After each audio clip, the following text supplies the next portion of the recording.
Paikot-ikot si Steven, daan-daang beses na ngayon. Nakakaramdam siya ng pagkabalisa. Nanginginig ang buong kalamnan niya at hindi alam kung ano ang gagawin, o kung sino ang uunahin. Ang kanyang babae at ang kanyang anak o ang walang hiyang babae na nagtulak sa kanyang minamahal. He was worried, sick and angry at the same time. Gusto niyang suntukin ang isang tao dahil sa nangyari. Ganito siya palagi. Growing up, Steven used to have and pick a fight whenever he feels like and anxious. Dahil sa dahas ng pinagdaanan niya noong bata pa siya ay hinanap-hanap niya palagi ang sakit sa katawan. The feeling of being beaten was his only way to stay sane. He's 6'4". It was his only way to remind himself that he needed to fight to survive. Nakakuyom ang kanyang nanginginig na kamao. Pinagpapawisan din siya ng pagkalamig-lamig. Naghalo-halo na ang kanyang nararamdaman. Galit, puot, pag-aalala at kaba. Steven, kumalma ka nga. Saway ni Jaime sa binata na kanina papabalik-balik ang lakad sa harap ng operating room. Ako ang nahihilo sa iyong bata ka. How could I stay calm when my woman and child was at stake? Paano ako kakalmo kung nandoon ang mag-ina ko sa loob ng operating room at nag-aagaw buhay, habang nandito sa labas at walang magawa? I feel so useless, Steven shouted, frustratedly. I'm worried sick. Huwag mo akong ma-Ingles-Ingles dyan. Ngayon, may nagawa ba ang pagsigaw-sigaw mo dyan?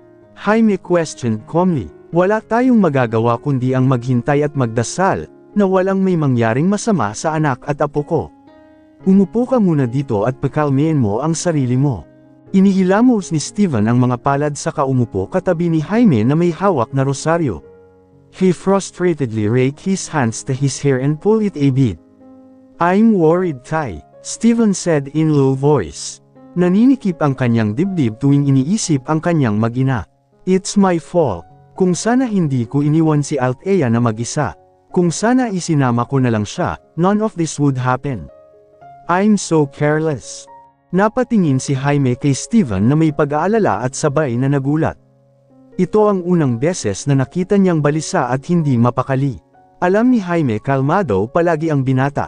Pero sa nakikita niya ngayon, ibang-iba ito. Parang hindi si Steven ang kaharap niya ngayon. Gusot ang suot na long sleeve at may bahid pa ng dugo dahil sa pagbuhat kanina sa anak niya. Magulo din ang buhok nito at parang hindi alam ang gagawin. Imposibleng wala pa rin itong gusto sa anak ko, Jaime thought. Hindi ito si Steven, alam ni Jaime. Itong si Steven na nasasaksihan niya ay napaka-vulnerable at marupok, ngunit may madilim at nakakatakot na aura na pumapalibot sa kanya. Alam ko, nak. Nag-aalala din naman ako sa kalagayan ng apo ko at anak ko. Pero wala tayong makakagawa sa ngayon. Hindi ito ang tamang oras para sisihin mo ang sarili mo. Tinapik ni Jaime ang balikat ng binata para pakalmain. Magiging maayos lang anak ko. Kilala ko si Althea, malakas yun kasi moldita ang batang yun. Jaime was trying to lessen Steven's worries. Magdasal tayo at magtiwala sa mga doktor. Damn this feeling. Tumayo na naman ang binata saka sumilip sa pinto ng operating room kahit wala naman itong nakikita doon. Nang magsawa ito kakasilip at bumalik ito sa pag-upo at isinandig ang likod sa upuan. I felt so useless. Ang mabuti pa Steven, magpalat ka muna ng damit. Mungkahi ni Jaime, ayusin mo muna ang sarili mo. Steven looked at himself, sa sobrang kaba at pag-aalala niya sa dalaga at hindi niya na napansin ang ayos ng sarili. He looked so messed up, but he didn't mind on how he looks now. Althea and his child is more important now. Mamaya na Tay, sige, pero pakalmain mo ang sarili mo. Si Steven at Jaime ay matiyagang naghihintay sa labas or nagdaraan ang mga nurse at iba pang pasyente at patuloy silang sinusulyapan habang naglalakad sila. Tatayo, likot, lalakad-lakad, uupo, tatayo ulit. That's what the two was doing in ours time. Ang kaninang kalmado na si Jaime ay nagsimula ng mag-alala. Bakit ang tagal nila? Napakamot sa ulo si Steven. Siya ay galit na at nanginginig ang kanyang paa. Maaaring may seryosong pangyayari sa likod ng nakakatakot na saradong pinto. Naisip niya, it's been 3 hours now. Hindi pa rin ba sila tapos? Ngayon nagkabaliktad na ang sitwasyon ng dalawa. Si Steven na ang nakaupo habang si Jaime naman ay pabalik-balik ang paglakad at nanginginig ang mga kamay. Diyos ko, huwag mo naman po sana pabayaan ang anak at apo ko. Jaime pleaded as he gripped the rosary tightly. Magtiwala lang tayo sa Panginoon. Alam kong hindi niya pababayaan si Leng at ang bata. Sabat ni Aling Linda na kada rating lang at kasama nito ang bunsong anak na si Tonton. May dala itong isang paper bag. Ito Steven, magpalit ka muna. Alok ni Linda sa binata na wala sa sarili. Steven don't have a plan on changing clothes. Ayaw niyang umalis kahit sandali lang naman. Sige na, pangungumbinsi ni Linda sa binata na halatang walang balak na umalis. Sige na, Steven, samahan mo ang kuya Steven mo magpalit ng damit. Sige na, bilasan mo para makabalik ka kaagad. Sa sobrang pag-aalinlangan, tumayo si Steven para magpalit ng damit. Nakasunod lang as kanyang likuran ng batang panay ang kain popcorn. Mabilis niyang nilinis ang sarili at hindi nag-aksaya ng oras. Bawat segundo ay mahalaga sa kanya ngayon. Lalabas na sana siya ng restroom nang tumunog ang phone niya. Nahuli niyo ba siya? Agarang tanong ni Steven as kabilang linya. Yes boss. Sumagot ang kabilang linya, magalang. Anong gagawin namin sa babae boss? Sa ilang segundo, si Steven, ang pag-aalala ay nawala at ang kanyang mga mata ay kumikislap sa galit. Napuno ng nakamamatay na aura ang buong banyo at si Tonton, na naramdamang huminto sa takot ang nakamamatay na hangin at walang malay na umatras. Natigil ang pagkain nito ng popcorn at takot na tinitigan ang kanyang kuya Steven. Nakakatakot ang mukha nito. Ilagay siya sa isang walang laman at pinakamaruming selda sa quarters. Huwag siyang bigyan ng pagkain at kahit tubig. Piliin ang pinakamadilim na silid bukod sa iba pa. Hayaan mo siyang magdusa doon hanggang sa sinabi ko. Nagdilim ang mga mata ni Steven at sumilay ang masamang ngiti sa labi nito. Hiwain ang lahat ng kanyang daliri at ipasok ito sa kanyang bibig. Lalo ang kamay na tumulak kay Althea, walang emosyon si Steven habang nagtuturo sa kanyang mga tauhan. Ang moldito na babaeng iyon ay dapat magdusa sa impyerno. Maaaring mabait at mahinahon si Steven, ngunit kapag na-trigger siya, magagawa niya ang lahat para makaganti, kahit na ang pinaka hindi makataong mga gawa. Let her suffer there in silence until I said so. Magsagawa ng investigasyon kung may kasabwat siya. Isumbong mo agad sa akin. Understood. Napalunok ang lalaki sa kabilang linya. Mabait naman ang boss nila pero halimaw ito kung magalit. Dahil sa takot, tumungo ang mga tauhan ni Steven. Yes boss. Tinapos ni Steven ang tawag at sumulyap sa bata, na parang matibay na batong nakatayo at naghihintay lang sa kanya. Isang inosenteng ngiti ang inialay niya na parang hindi lang nag-utos sa isang tao na gumawa ng masama. Huwag mo akong katakutin Ton. Ako pa rin ang kuya Steven mo. Iniunat ni Steven ang kanyang mga braso. Sa nanginginig na mga kamay, hinawakan ni Tonton ang kamay ng kanyang kuya Steven, at agad na pinagsalikop ni Steven ang kanilang mga kamay at iginiya siya pabalik. Binilisan ng dalawa ang kilos. Halos matakid si Steven nang makitang lumabas ang mga doktor mula sa operating room. Tinakbo niya ang pagitan habang hawak ang kamay ng bata, at halos nanlumo ang kanyang katawan nang makita ang pag-iyak ng kanyang tatay Jaime. His body freeze. What happened Tay? Kumusta ang mag-ina ko? Ang anak ko? Pagmamakaawa ni Steven pero nanatiling tahimik si Jaime. Tay, anong nangyari? Bakit ka umiiyak? Steven having mixed emotions. He couldn't grasp anything. Kusang tumulo ang kanyang mga luha. Hindi alam kung anong gagawin. This feeling is new to him. Nanginginig ang kanyang malamig na kamay habang nagsusumamong nakatingin sa doktor. Tay, how's my baby? Si Althea. Okay naman sila diba? Diretso ang tingin ni Jaime sa mukha ni Steven. At nablangko ang isip ni Steven nang marinig ang sinabi ng tatay Jaime niya. Umiiyak si Jaime habang nagsasalita, Steven, anak ko, ang anak ko. Ang apo ko. Isang tunog ng bipong machine at isang puti ang unang nakita ni Althea nang imulat niya ang kanyang mga mata. May nakatusok na kung ano sa likod ng kanyang palad. Sobrang sakit ng buong katawan niya lalo na sa ibaba ng kanyang puson. At pumasok sa isip niya ang alaala. Pinagpapawisan siya ng malamig. Nanginginig talaga ang katawan niya at nagpapanik na siya. Tumutulo ang dugo mula sa kanyang mga binti. Kitang-kita niya ang dugong dumadaloy sa sahig bago siya mawalan ng malay. Natahimik sandali si Althea, nanginginig ang kanyang kamay habang nakahawak sa tiyan na wala ng umbok. Ang sakit ng kanyang katawan tulad ng kanyang puso. Ang baby ko, paus niyang salita. Her throat was dry. Parang ilang araw siyang hindi nakainom dahil sa sobrang tuyo ng kanyang lalamunan. Baby ko. Walang tao sa kwarto. Siya ay nag-iisa. Mas lalo siyang nakaramdam ng kaba. Nasaan ang baby ko? Althea speak with weak voice. Hindi niya alam kung may nakakarinig sa kanya sa labas. Ang baby ko. Sa pananakit ng buong katawan, sinubukan ni Althea na maupo, ngunit umiikot lang ang kanyang ulo. Nakaramdam siya ng hilo dahil sa biglang kilos. Akmang tatayo ulit siya nang biglang bumukas ang pinto at Nicole noon si Steven na puno ng pag-aalala ang mukha. Gusot ang damit nito at magulo ang buhok. May kunting balbas din ito na patubo. Maitim din ang ilalim ng mata nito na parang hindi nakatulog ng ilang araw. Steven really look worn out. Parang napabayaan ang sarili nito. Thank God you're awake. Agad siya nitong niyakap ng mahigpit ngunit maingat na animo'y mawawala ka anumang oras. Nabitawan pa nito ang hawak na supot pagpasok. I'm worried sick, baby. May masakit pa sa'yo. Nahihilo ka ba? Kamusta ang likod mo? Nasaktan ka ba? Malutong itong nagmura. 3 araw. 3 araw akong naghihintay na magising ka, sunod-sunod na tanong ng binata habang sinisipat ang kanyang kabuuhan. Tell me, please. I'll take them away. 3 araw na siyang tulog. 3 araw. Althea disregarded everything. There's only one question she had in mind, Steven. Ang baby ko. Ayos lang ba? Nanginginig ang dalaga habang nagtatanong ito. Takot siya sa maaaring sagot nito.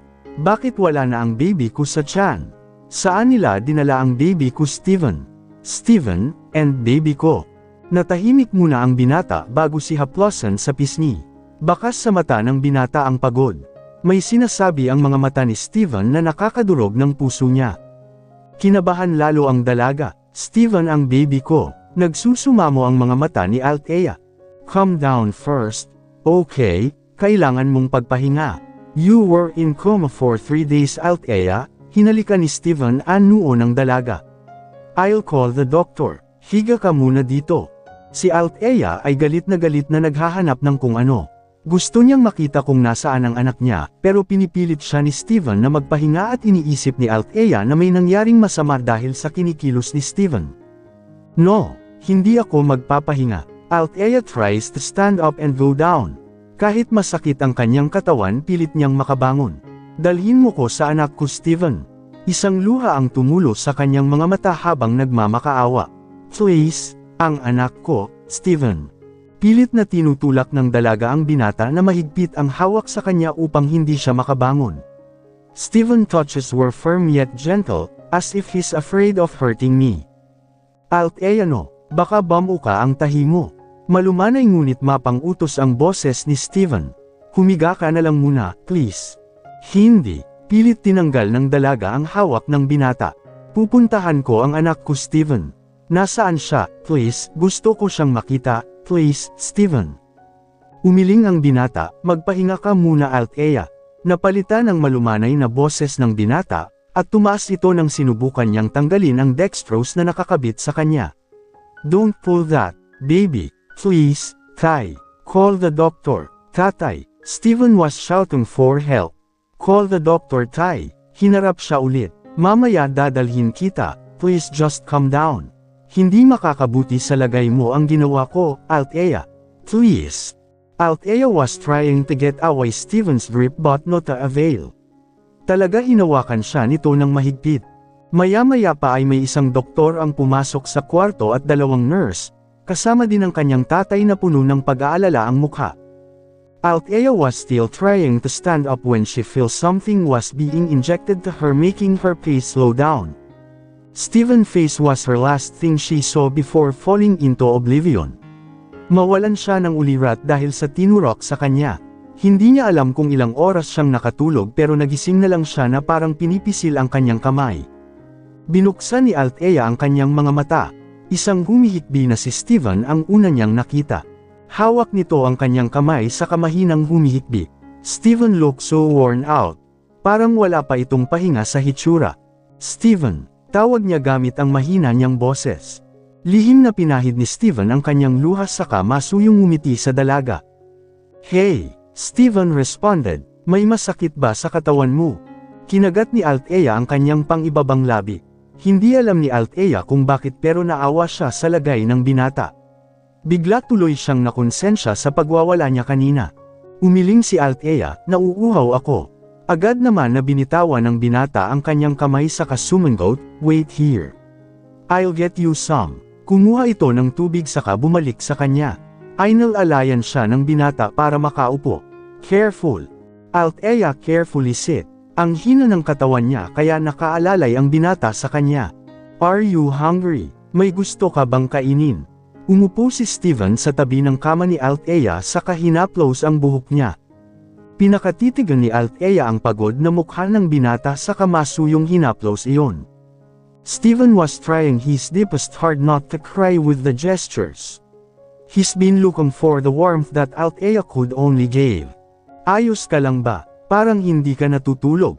Isang mahina ngunit banayad na ngiti ang ibinigay ni Steven. Mas okay na ako ngayong gising ka na. Pagod ka na ba? Inilagay ni Steven ang kanyang noo sa balikat ni Althea. Pagod ang katawan ko pero hindi ako, I'm fine. You don't need to worry me. Huminga ng malalim si Steven.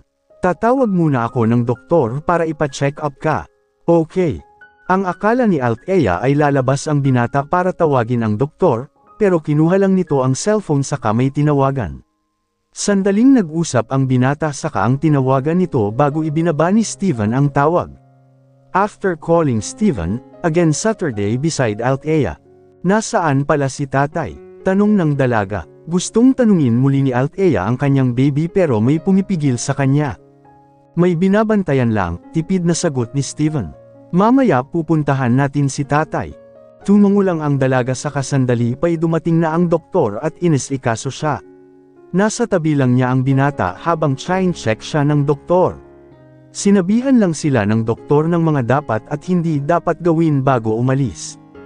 Ngayon si Althea at Steven na lang ang nasa loob ng kwarto. Wala ni isa sa kanila ang nagtangkang magsalita. Pinakikiramdaman lang nila ang isa't isa hanggang sa makarinig ulit si Althea ng hikbi. Napansin niya ang pag-alog ng balikat ng binata tanda na umiiyak ito. I'm sorry, ang unang sinabi ni Steven. Nakapatong ang noo nito sa balikat ng dalaga. I put you into this. I'm sorry, kasalanan ko kung bakit nangyari sa'yo to. Kasalanan ko ta, kung sinama na lang sana kita. Kung tumawag na lang sana ako ng isang tao at hindi umalis, wala sa mga ito ang mangyayari. Patawad. Sinusubukan ni Althea ang lahat para pagkalmayan si Steven. Hinayaan lang ni Althea ang pag-iyak ng binata. She just carried Steven's back for comfort. Hanggang sa tumigil sa pag-iyak ang binata. I shouldn't cry in front of you. No stress dapat. Si Althea na mismo ang nagpunas sa luha ng binata nang inangat nito ang mukha. Hinalikan naman ni Steven ang palad ng dalaga na nasa mukha niya. Pwede ba akong magtanong?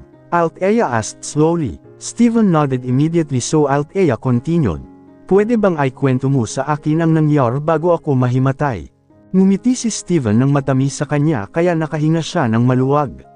Isang ngiti na nagsasabi sa kanya na naging maayos ang lahat. After Regine pushed you to bleed, I quickly drive you to the nearest hospital.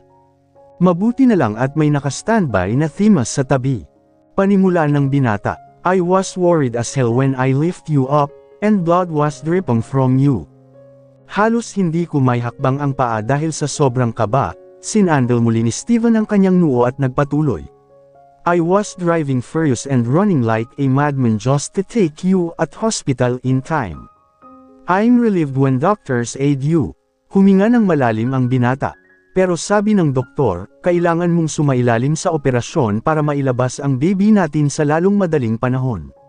Maraming dugo ang nawala sa iyo at maaaring ito ang maging sanhi ng iyong buhay sa linya. Tatay Jaime decides for everything, hindi ko alam ang gagawin ko.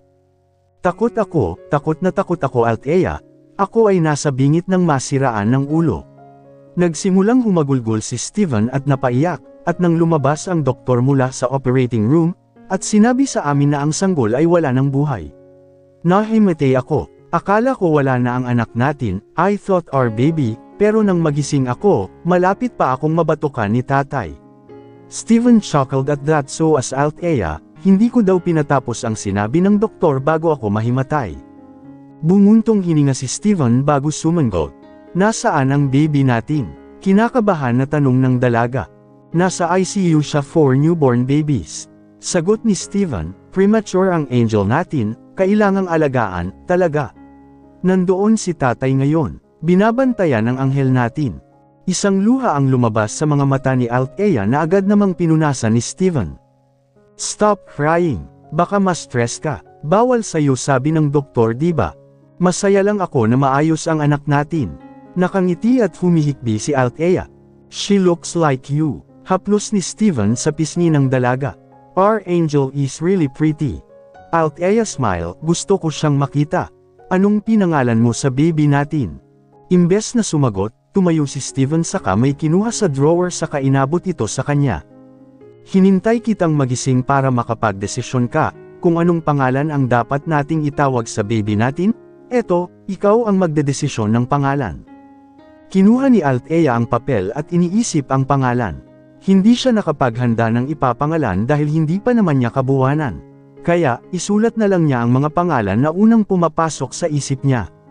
Sabrina Alejandra Montesilva, bigkas ng binata sa pangalan na isinulat ng dalaga. You name our angel after me. Parang hindi lubos akalain ni Steven. Yes, pwede ko na ba siyang makita? Althea pled, please. Gusto kong makita si Sabrina. Steven was happy. Hinalikan niya ang tungki ng ilong ng dalaga. Hindi ba masakit ang tahi mo? Napadpad ang kamay ng dalaga sa kanyang ibabang puson. Masakit yon pero kaya naman. Althea delivered her baby through cesarean method. Wala kasing malay ang dalaga nang inoperahan siya. Masakit pero kaya naman. Okay, kinuha ng binata ang wheelchair saka dahan-dahan na isinakay ang dalaga doon. Marahan na tinutulak ni Steven ang wheelchair ni Althea. Althea was excited to see her baby for the first time. And an overflowing joy was rushing through her streams as she watched her baby placed in an incubator. A happy tears fall from her eyes. Hinahagod ni Althea ang salamin sa labas ng newborn ICU. Hello Sabrina, bulong ni Althea habang tumutulo ang kanyang mga luha.